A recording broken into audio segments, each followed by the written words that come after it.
Crônicas do Amanhecer. Por Feijão, Centro Espírita Allan Kardec de Balneário Gaivota. Balneário Gaivota, 05 de abril de 2024. Estudo aponta alterações cerebrais e no sangue de pessoas que cometeram suicídio. Parte 1. Uma pesquisa coordenada pela neurocientista Manuela Caster, professora da Universidade Federal de Santa Catarina, UFSC, e publicada na revista Psychiatry Research, identificou alterações moleculares no cérebro e no sangue de indivíduos que cometeram suicídio. O estudo, feito a partir da reanálise de pesquisas já existentes, entenda mais abaixo, comparou materiais de vítimas de suicídio e de indivíduos que morreram por outras causas, geralmente não violentas. Segundo Caster, as conclusões apontam que comportamentos suicidas podem estar relacionados também a questões fisiológicas, e não apenas a fatores psicológicos e sociais. A especialista, que dividiu a coordenação com Daniel Martins de Souza, professor da Universidade Estadual de Campinas, Unicamp, afirma que estudar e compreender mais o tema pode, em breve, ajudar na prevenção de suicídios. Para a psiquiatra Deise Mendes Porto, presidente da Associação Catarinense de Psiquiatria, ACP, e que atuou como coordenadora de saúde mental na Secretaria de Saúde de Santa Catarina, o suicídio é multifatorial. Ela destaca, no entanto, que a medicina ainda vê a presença de transtornos mentais como o principal fator de risco para esse tipo de comportamento. O resultado da nova publicação, segundo ela, traz mais uma direção para futuros tratamentos.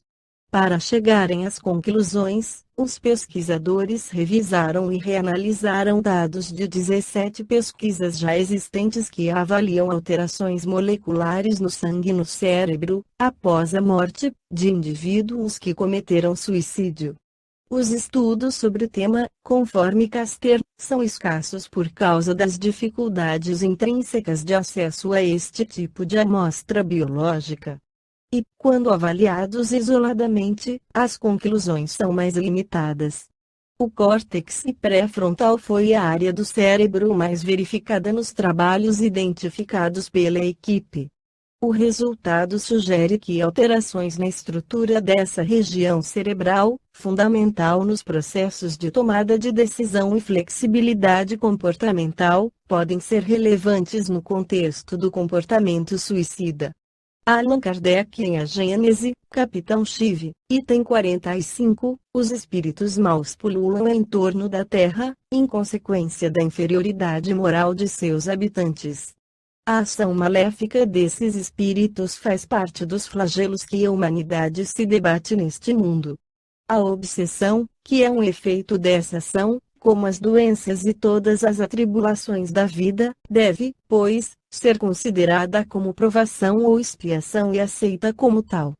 Vivemos em permanente contato com espíritos, interagindo com eles através dos nossos pensamentos, cujo efeito pode ser benéfico ou maléfico conforme o nível moral dessa combinação.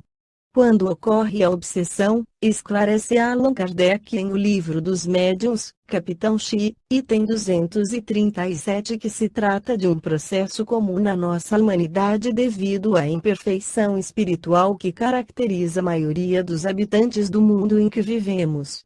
Entretanto, é praticado unicamente pelos espíritos inferiores, que procuram dominar a sua vítima, pois os espíritos bons não nos impõem nenhum constrangimento. O Espiritismo esclarece que a morte física não modifica moralmente o indivíduo. Aqueles que na Terra se conduziram atrelados aos vícios e aos desregramentos morais, regressam enfermos para o mundo espiritual, onde permanecem em sofrimentos expiatórios até serem resgatados e obterem uma nova oportunidade reencarnatória.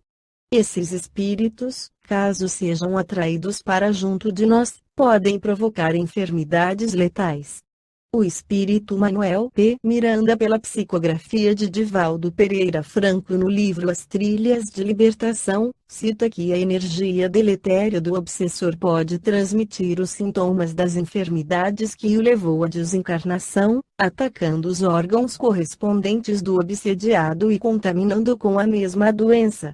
Miranda ainda nos informa que quando se encontrava reencarnado na Terra e auxiliava nos trabalhos de desobsessão nos centros espíritas, conheceu diversos casos de pessoas que apresentavam enfermidades físicas, cujas causas estavam nos distúrbios provocados pelos espíritos obsessores.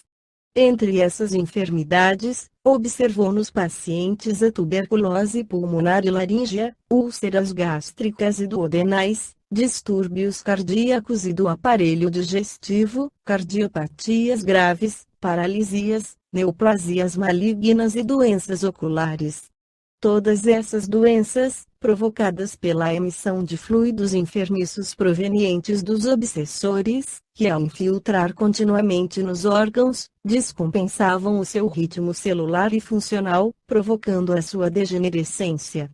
A nossa interação com o mundo invisível depende de como nos conduzimos nas experiências que a vida nos apresenta.